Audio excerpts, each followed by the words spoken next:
Welcome guys. आज हम 10th और 12th क्लास और जूनियर क्लासेस से रिलेटेड साइंस में फिजिक्स में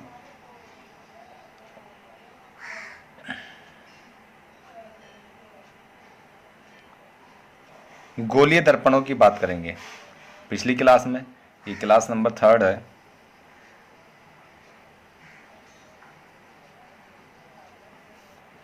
पिछली क्लास में हमने जाना कि दर्पण क्या होते हैं। दो प्रकार के दर्पण हमने पढ़े, समतल दर्पण और गोलीय दर्पण। आज हम बात करेंगे गोलीय दर्पण की।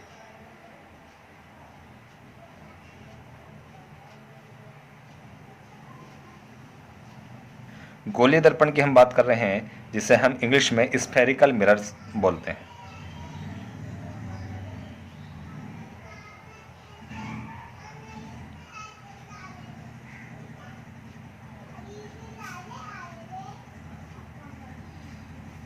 स्फेरिकल मिरर की हम बात करते हैं।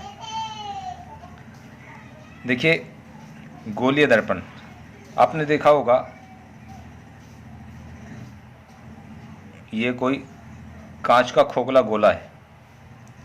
इसमें से हमने ये पार्ट काट लिया और ये पार्ट काट लिया। ये कांच के टुकड़े हमने काट लिए।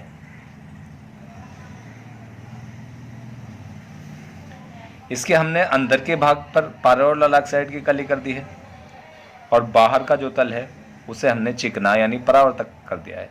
इसका हमने उभरा हुआ जो तल है इस पर पाराओरल ऑक्साइड की कली कर दी है और अंदर का जो तल है इसका वो परावर्तक तल यानी चिकना तल छोड़ दिया है। तो गोलीय दर्पण क्या है? कांच के खोखले गोले के कटे हुए भाग होते हैं। ऐसे भाग जिनके एक सिरे पर, एक तल पर पाराओरल ऑक्साइड की कली होती है तथा दूसरा तल परावर्तक होता है। इसके बारे में हमने जान लिया था। बात करते हैं कि गोलीय दर्पण दो प्रकार के होते हैं। गोलीय दर्पण के प्रकार, kinds of spherical mirror.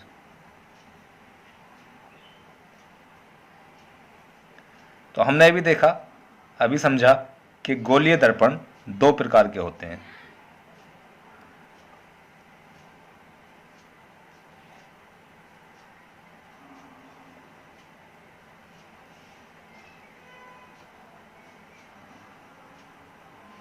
Number 1, अवतल दर्पण।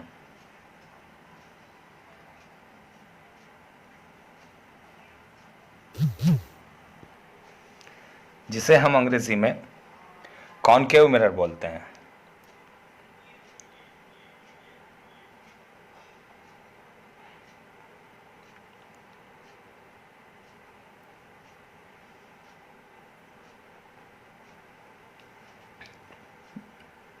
नंबर 2 होता है आपका उत्तल दर्पण।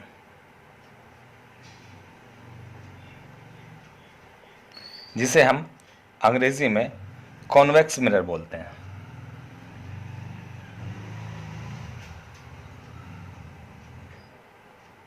तो गाइस, हमने जाना कि दर्पण, गोलीय दर्पण दो प्रकार के होते हैं, अवतल दर्पण कॉनकेव मिरर और उत्तल दर्पण कॉन्वेक्स मिरर। तो आइए बात करते हैं, सबसे पहले हम जानेंगे अवतल दर्पण को।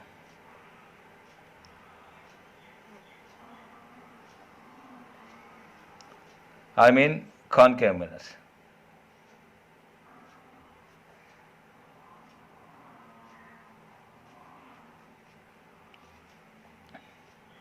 अभी हमने समझा, अभी हमने जाना कि गोलीय दर्पण जो है कांच के खोखले गोले के कटे हुए भाग होते हैं, जिनके एक सिरे पर, एक तल पर पाराओरल ऑक्साइड की कली होती है तथा दूसरा तल जो है परावर्तक तल होता है।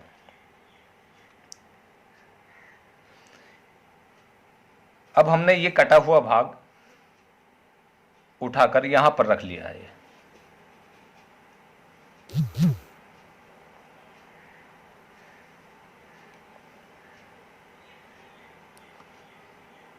ये कांच के खोखले गोले का कटा हुआ भाग हमने यहां पर रख लिया, M1 M2।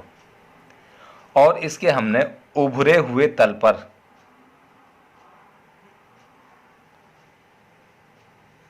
उभरी हुई जो सतह है, ये उभरी हुई सतह पर पारे और लाल ऑक्साइड की कली कर दी।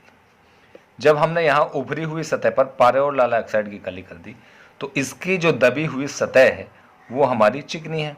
ये सतह हमारी चिकनी सतह है और चिकनी है तो ये परावर्तक है, परावर्तक तल इसे हम बोलेंगे। एक ही बात है दोनों, चिकनी सतह या परावर्तक तल। तो बात कर रहे थे हम अवतल दर्पण की, यहीं से हम इसको परिभाषित करेंगे कि ऐसे गोलीय दर्पण जिनकी उभरी हुई सतह पर पारे और लाल ऑक्साइड की कली होती है तथा अंदर की सतह चिकनी या परावर्तक होती है, ऐसे दर्पण कौन से दर्पण कहलाते हैं? अवतल दर्पण कहलाते हैं। ऐसे गोलीय दर्पण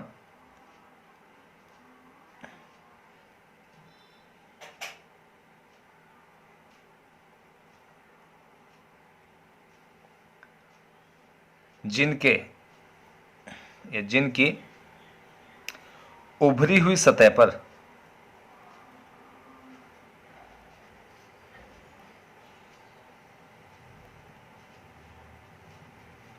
पारे और लाल ऑक्साइड की कली होती है,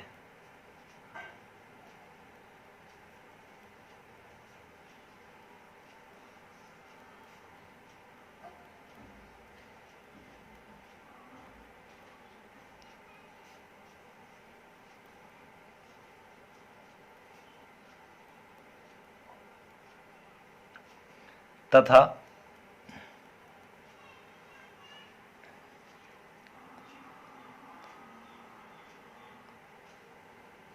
दबी हुई या अंदर की सतह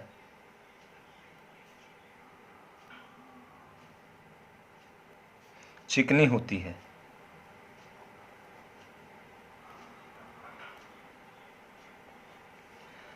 अवतल दर्पण कहलाते हैं।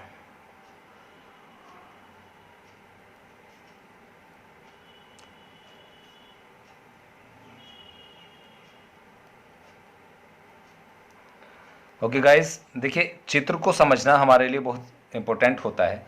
यदि हम चित्र को समझ जाते हैं तो उसी से हम इसे डिफाइन कर सकते हैं, परिभाषित कर सकते हैं। अभी हमने एक कांच का एक खोखला गोला लिया, उसको हमने दो पार्टों में, इससे दो पार्ट अलग कर दिए। एक के उभरे हुए सतह पर हमने पारे और लाल ऑक्साइड की कली कर दी और एक के दबी हुई सतह पर हमने पारे और लाल ऑक्साइड की कली कर दी। दो प्रकार के हमने पढ़े थे, अवतल दर्पण और उत्तल दर्पण। तो गोलीय दर्पण के उभरे हुई सतह पर, जिस गोलीय दर्पण की उभरी हुई सतह पर पारे और लाल ऑक्साइड की कली होती है तथा दबी हुई सतह या अंदर की सतह चिकनी होती है, वो दर्पण क्या कहलाते हैं? कौन से दर्पण कहलाते हैं? अवतल दर्पण कहलाते हैं। बात करते हैं नंबर 2, उत्तल दर्पण।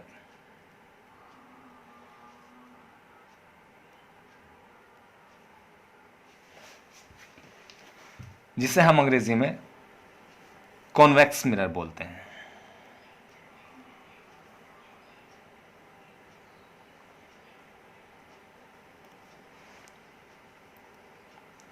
अभी हमने देखा कि जब हमने कांच के खोखले गोले को दो पार्टों में बांटा तो एक के उभरी हुई सतह पर हमने पारे और लाल ऑक्साइड की कली की थी, तो वो हो गया था हमारा अवतल दर्पण। और जिसके दबी हुई तल पर यानी अंदर की सतह पर हमने पारे और लाल ऑक्साइड की कली की है, जिसका बाहर का यानी उभरी हुई सतह जो है वो चिकनी है या परावर्तक है, उस दर्पण को ही हम क्या कहते हैं? उत्तल दर्पण कहते हैं। ये डायग्राम इसका देख लीजिएगा। डायग्राम को समझना और बनाना बहुत ज़रूरी है। एग्ज़ाम में ये आपको अच्छे नंबर दिलाने में सहायक होगा। आप जिस चीज़ को भी परिभाषित कर रहे हैं उसका यदि आप डायग्राम बना देते हैं तो एग्जामिनर पर उसका इफेक्ट पड़ता है। इसके हमने अंदर की सतह पर पारे और लाल ऑक्साइड की कली कर दी।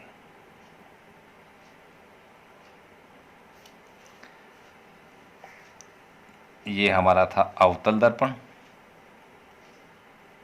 और जिसकी अब हम बात कर रहे हैं वो है हमारा उत्तल दर्पण।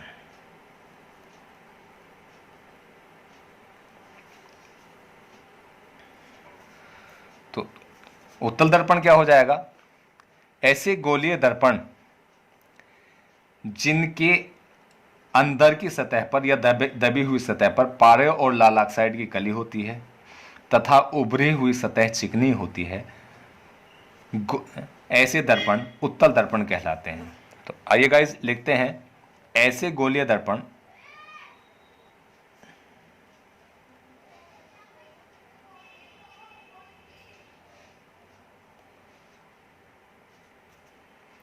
जिनके दबी हुई सतह पर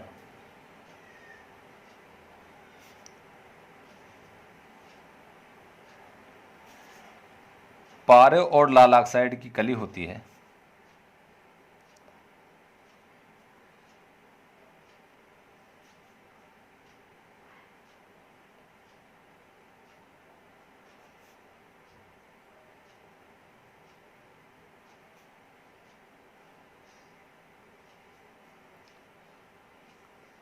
तथा उभरी हुई सतह चिकनी होती है।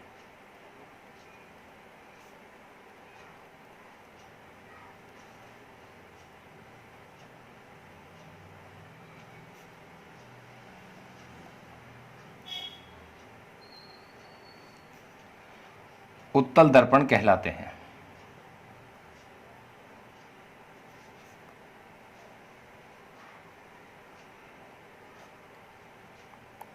गाइस, मैं बहुत ही स्लोली इसमें लिख रहा हूं ताकि आप लोग इसे इजीली लिख सकें। तो अभी हमने जाना उत्तल दर्पण के कॉन्वेक्स मिरर के बारे में कि ऐसे गोलीय दर्पण जिनकी दबी हुई सतह पर पारे और लाल ऑक्साइड की कली होती है तथा उभरी हुई सतह चिकनी होती है या परावर्तक होती है, तो ऐसे दर्पण कौन से दर्पण कहलाते हैं? ऐसे दर्पण उत्तल दर्पण कहलाते हैं। तो गाइज, ये था हमारा अवतल दर्पण और उत्तल दर्पण, ये दोनों गोलीय दर्पण के पार्ट थे। आगे जो सिलेबस में आने वाली चीज़ें हैं वो हैं गोलीय दर्पणों से संबंधित परिभाषाएं। अभी हमने जो गोलीय दर्पण पढ़े हैं, अब उन्हीं से संबंधित हम कुछ परिभाषाएं जानेंगे जो बहुत ही सहायक हैं और बहुत ज़रूरी हैं आगे का चैप्टर पढ़ने के लिए। गोलीय दर्पणों से संबंधित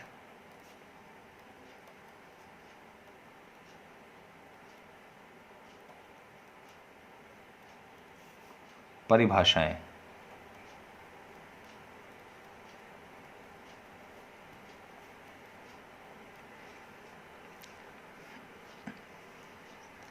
Definitions related with spherical mirrors.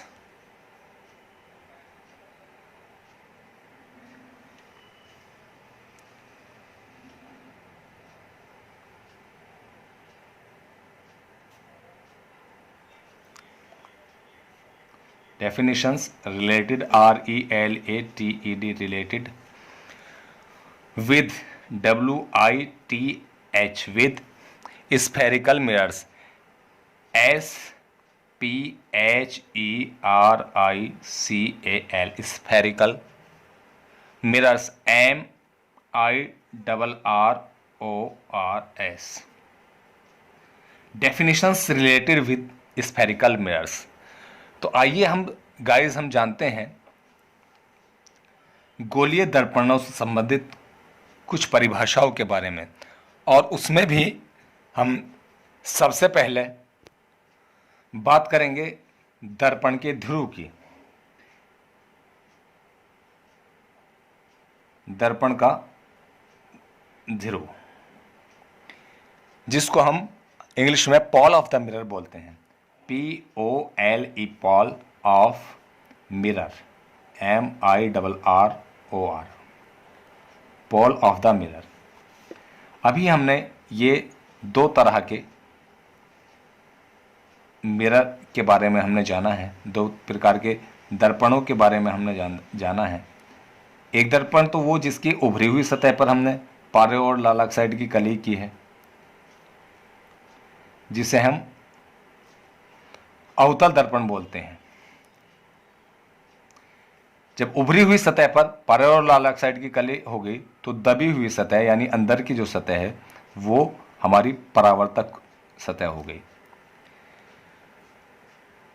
तो ये जो हमारा परावर्तक तल है, ये सारा परावर्तक तल है, इस परावर्तक तल के मध्य बिंदु को ही हम दर्पण का ध्रुव बोलते हैं। इसे हम P से दिखाते हैं, वो चाहे हमारा ये दर्पण हो या दर्पण हो हमारा उत्तल। इसके दबी हुई सतह पर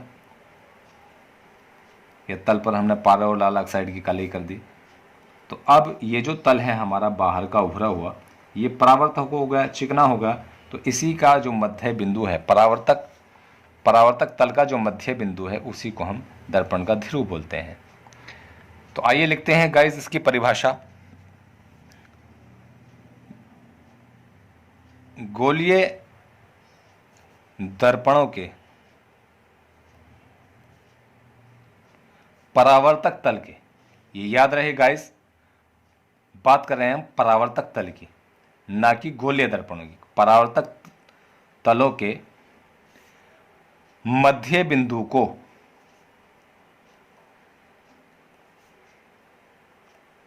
दर्पण का ध्रुव कहते हैं।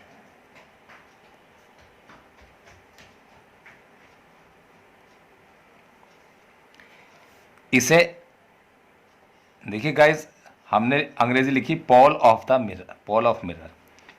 तो हमारा जो अंग्रेजी में शुरुआत हो रही है वो कौन से अक्षर से हो रही है? P से हो रही है, और इसे हम कैपिटल P से ही दिखाते हैं, दर्शाते हैं। इसे P से दिखाते हैं। जहां भी गोले दर्पणों से रिलेटेड आपको P लिखा हुआ दिख जाए, वहां आप फौरन समझ जाएंगे कि वो पॉल ऑफ द मिरर यानी दर्पण का ध्रुव है। तो हमने जाना गाइस, ये जो परावर्तक तल हैं, इनके मध्य बिंदु को ही, यानी गोले दर्पणों के परावर्तक तल के मध्य बिंदु को ही, ना कि गोलीय दर्पणों के मध्य बिंदु को, बल्कि गोलीय दर्पणों के परावर्तक तल के मध्य बिंदु को ही क्या कहते हैं? दर्पण का ध्रुव कहते हैं। तो गाइस, आपने जाना आज गोलीय दर्पणों के बारे में और काइंड्स ऑफ स्फेरिकल मिरर्स के बारे में। गोलीय दर्पणों के प्रकार हमने जाना कि गोलीय दर्पण दो प्रकार के होते हैं, अवतल दर्पण और उत्तल दर्पण। अवतल दर्पण क्या है? ऐसे गोलीय दर्पण जिनके उभरे हुई सतह पर पारे और लाल ऑक्साइड की कली होती है और दबा हुआ तल या अंदर का तल परावर्तक होता है या चिकना होता है, अवतल दर्पण कहलाता है। नंबर 2, उत्तल दर्पण। ऐसे गोलीय दर्पण जिनके दबी हुए सतह पर, दबे हुए तल पर, अंदर के तल पर पारे और लाल ऑक्साइड की कली होती है तथा बाहर का तल जो उभरा हुआ तल है वो परावर्तक होता है या चिकना होता है, उसे हम उत्तल दर्पण कहते हैं। उससे आगे हम बढ़े तो हमने जाना गोलीय दर्पणों से संबंधित परिभाषाओं के बारे में, definitions related with spherical mirrors. ये बात याद रखें गाइस, अगर आप बोर्ड एग्जाम के अंदर, किसी भी एग्जाम के अंदर आप हिंदी मीडियम से या इंग्लिश मीडियम से किसी से पढ़े, उसकी हेडिंग अगर स्केच हम या नाम उसके हम इंग्लिश में लिख देते हैं तो उसमें एग्जामिनर बहुत प्रभावित हो जाता है और अच्छे नंबर उस पर आपको मिल जाते हैं। नंबर कटने के बहुत कम चांसेस रहते हैं। तो गोलीय दर्पणों से संबंधित परिभाषाओं में सबसे पहली जो परिभाषा हमने जानी वो जानी दर्पण के ध्रुव की, पोल ऑफ द मिरर की। और इसमें हमने जाना कि गोलीय दर्पणों के जो परावर्तक तल होता है, जो चिकनी सतह होती है, उसके मध्य बिंदु को, बीच के बिंदु को हम क्या कहते हैं? दर्पण का ध्रुव कहते हैं और इसे P से दिखाते हैं। तो गाइस, ये थी आज की हमारी क्लास, तीसरी क्लास साइंस की। आज हम कुछ कम पढ़ रहे हैं, अगली क्लास में हम कुछ ज़्यादा पढ़ेंगे। तो जो पॉइंट्स आपको यहाँ बताए गए हैं, जितना आपको पढ़ाया गया है, आप उसके बेहतर तरीके से साफ हैंड राइटिंग में, क्लीन हैंड राइटिंग में आप जो है नोट्स तैयार कीजिएगा। साथ के साथ डेली आप नोट्स तैयार कीजिएगा और डेली आप उसको समझते जाइएगा, तैयार करते जाइएगा, चूँकि बाद में जाते जाते बहुत सारा सिलेबस हो जाएगा और उस वक्त दबाव में आप याद नहीं कर पाते हैं। अभी चीज़ों को समझेंगे, याद रखेंगे तो आपको बहुत आसानी होगी, बहुत इजी होगा आप साथ के साथ तैयार करना। तो ध्यान लगाकर पढ़ते रहिए और कोरोना काल में भीड़ भाड़ के इलाकों से बचिए, मास्क का प्रयोग कीजिए, सैनिटाइज़र का प्रयोग कीजिए और अपनी पढ़ाई में घर पर रहकर लगे रहिए। ऑनलाइन क्लासेस आपको दी जा रही हैं, आपके बेनिफिट के लिए, आपके फ़ायदे के लिए, उनसे फ़ायदा उठाइए। अगली क्लास में हम जो है बाकी गोलीय दर्पणों से संबंधित जो परिभाषाएं उनके बारे में जानेंगे। तब तक के लिए अल्लाह हाफिज़।